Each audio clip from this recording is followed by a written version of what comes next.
Dans la guerre sur le plan technologique qui oppose les États-Unis à la Chine, Huawei, une entreprise chinoise connue à l'international pour ses smartphones avec des performances plutôt correctes, a subi de plein fouet cette drôle de situation. Une situation qui a fait disparaître des radars l'entreprise pendant quelques années. Mais après avoir surmonté tous ces obstacles, Huawei s'apprête à revenir plus fort que jamais et ce retour sème un vent de panique chez certaines entreprises qui verront sans doute leur part de marché baisser brutalement.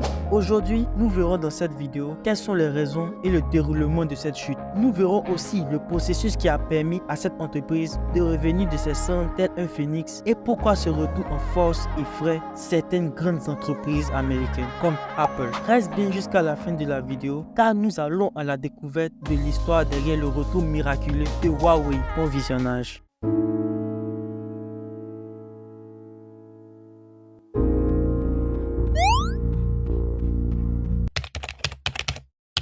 Huawei est l'une des entreprises les plus grandes et les plus influentes de Chine pendant cette décennie. Cette entreprise, créée en 1987 à Shenzhen, est présente dans plusieurs domaines comme la télécommunication, où il était leader du domaine au niveau mondial, c'est-à-dire la mise en place d'antennes 4G et 5G à travers le monde. Huawei décida en 2009 de se lancer dans la fabrication et dans la commercialisation des smartphones, où ils ont une grande ambition, dépasser Samsung et Apple sur les marchés mondiaux. Une ambition qui peut sembler démesurée, mais au fur et à mesure des années et des produits Huawei sortis, on voyait des progrès fulgurants de leur part de marché, allant jusqu'à atteindre la deuxième place devant Apple pendant certaines périodes. L'une des raisons principales du déclin de Huawei est qu'il existe, vous le savez sûrement, une rivalité entre les deux superpuissances, les États-Unis et la Chine, depuis une longue période. Cette rivalité existe sur tellement de plans, comme l'influence sur le monde et surtout sur le plan technologique qui nous intéresse dans cette vidéo. Alors, suite à cette guerre qui oppose les deux superpuissances, les trois grands services de renseignement du pays de l'oncle Sam, la CIA, le FBI et la NSA, lancent une alerte auprès du gouvernement américain qui génère une loi qui va conduire progressivement à une douloureuse descente aux enfers du géant chinois. Il est naturel de se demander sur quoi porte cette alerte. Eh bien, il s'agit d'un soupçon d'espionnage de Huawei au compte du parti politique chinois, en transférant des données au service de renseignement chinois. Huawei, dès cette annonce, essaie de calmer le jeu et de démentir cette accusation. Le trio affirme avec conviction avoir des preuves sur ce qu'il avance et ce qui devait arriver arrivant. Huawei est interdit de poser des antennes de télécommunication sur tout le sol américain. Les tensions persistent, mais en mai 2019, quasi tout bascule pour Huawei. Le président américain de l'époque, Donald Trump, signe un document qui inscrit Huawei et d'autres entreprises chinoises sur une liste noire aux États-Unis, empêchant toute activité entre une firme américaine et les entreprises présentes sur cette liste, sauf si une de ces entreprises obtient une certaine licence. Spoiler, Huawei l'obtiendra jamais. Or, comme on le sait tous, Google, l'entreprise la plus impliquée sur l'OS mobile Android,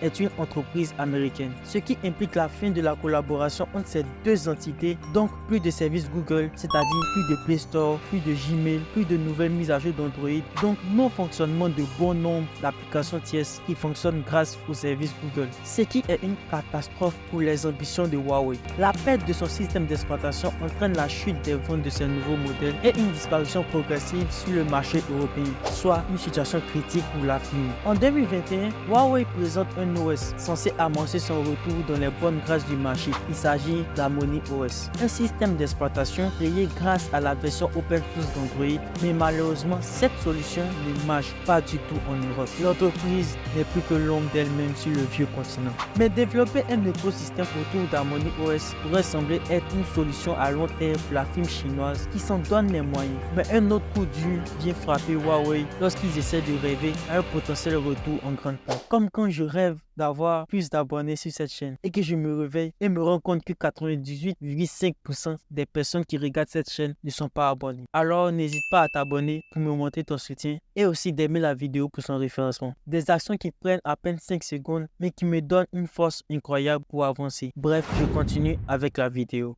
Bon, je vais aller droit au but. Un an après avoir imposé toutes ces règles à Huawei, les États-Unis menés par l'administration Trump ne vont pas s'arrêter là. Ils vont durcir sévèrement cet embargo. Comment? Eh bien, il y a un certain composant quasi partout autour de nous et vital pour tout appareil électronique de nos jours. Je parle évidemment des semi-conducteurs ou puces. Et la technologie ou les logiciels des États-Unis sont très impliqués dans la fabrication de ces puces indispensables. Et ils comptent bien profiter de ce paramètre en interdisant à toute entreprise fabricante de semi-conducteurs utilisant des technologies américaines de collaborer avec Huawei. Le président tournant de Huawei à l'époque prend cette décision très mal, comme on pouvait s'en douter, et clame: le gouvernement chinois ne restera pas les bras croisés à regarder Huawei se faire massacrer sur la planche à découper. Nouveau défi et plus grand défi pour Huawei. Après la perte d'Android, les voilà maintenant à la recherche d'un nouveau fabricant de puces dernier cri pour ces smartphones, car ils étaient tout simplement pas en mesure de fabriquer des puces 5G, ce qui est vraiment honteux quand on est leader en télécommunication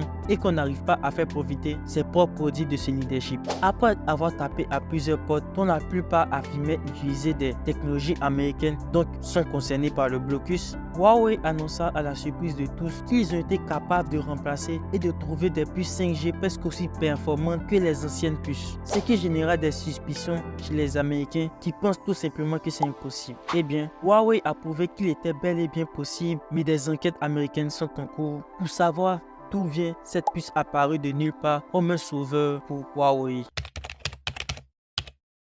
Ces puces 5G montrent très bien que Huawei a trouvé comment renaître et bientôt tout bouger sur le marché des smartphones. Et on peut déjà sentir ces mouvements sur le marché le plus important du monde au niveau des smartphones. Je parle du marché chinois, tout cela au détriment d'Apple qui voit ses parts de marché diminuer de façon alarmante. Car ce marché est très important pour la marque à la pomme. Si important que lorsque Apple perd de la place sur ce marché, sa valorisation diminue. Bientôt, Apple n'aura plus à craindre Huawei que sur le marché chinois, mais aussi sur tous les marchés mondiaux, hormis les États-Unis. Grâce à son nouvel OS en développement, qui pousse un élan de solidarité dans toute la Chine afin d'aider leur mastodonte à peaufiner son œuvre, il s'agit d'Harmony OS Next Gen, qui s'annonce comme un concurrent direct pour Android et iOS, car cet OS mobile se libère définitivement d'Android.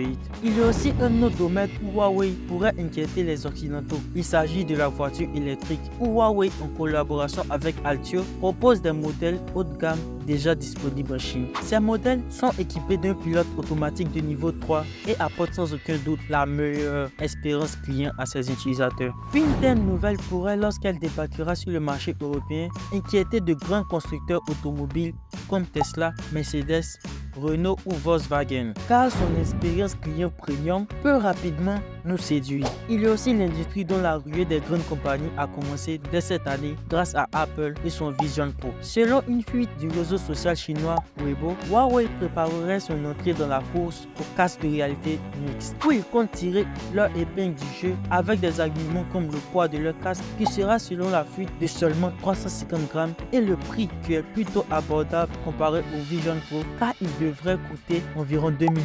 Le casque pourrait avoir pour nom Vision Pro car Huawei possède le nom de la marque en Chine, mais Huawei devrait opter pour un autre nom selon la fuite de l'information. La présentation officielle devrait arriver en fin d'année 2024, alors abonne-toi car je compte en parler sur la chaîne. Ce nouveau OS mobile, ces nouvelles puces, ce futur casque de réalité mixte et l'engagement sur le marché de la voiture électrique montrent clairement que Huawei, une entreprise qui était au plus bas que terre, entame un retour en force dans le monde de la tech où ils ont toujours été des acteurs phares, malgré les sanctions américaines qui ne les a clairement pas empêchés de revenir au meilleur de leur forme. C'est sur ces quelques phrases que je mets un thème à la vidéo. Merci d'être arrivé jusqu'à là. Il y a quelques petites actions que je vous demande si ce n'est pas encore fait. Ces actions sont aimer la vidéo pour son référencement, t'abonner pour me rejoindre. Je te dis à très bientôt pour une prochaine vidéo sur le monde fascinant de la tech et surtout, quelles que soient les épreuves que vous rencontrez d'ici là, faites comme Huawei et revenez au meilleur de votre forme pour surmonter cette vie.